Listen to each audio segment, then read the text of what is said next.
toujours effrayé dans la Bible. En ce jour-là, plusieurs diront, nous avons prophétisé en ton nom, nous avons fait des miracles en ton nom. Et je leur dirai, je ne vous ai jamais connu serviteur d'iniquité. Ça, c'est le verset qui m'effraie. C'est-à-dire que tous ces miracles qu'on a fait là hier, et tout, je peux aller en enfer malgré ça. On peut aller en enfer malgré cette foule. On peut aller en enfer malgré la foule qui avait hier. On peut aller en enfer. Homme de Dieu, après avoir fait des méga church, fait marcher des paralytiques, fait voir des aveugles, il faudrait que toi-même tu ailles au ciel.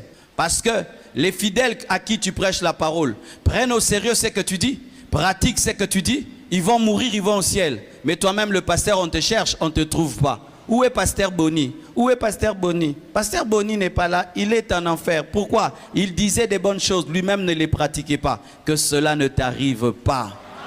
Que cela ne t'arrive pas.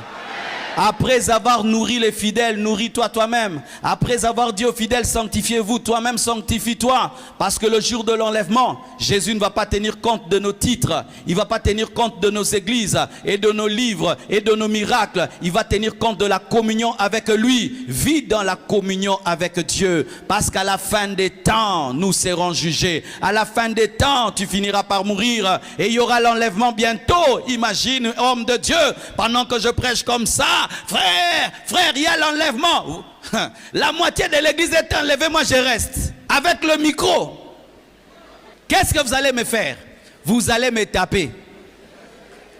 Homme de Dieu, le jour de l'enlèvement, tu seras tabassé si tu restes.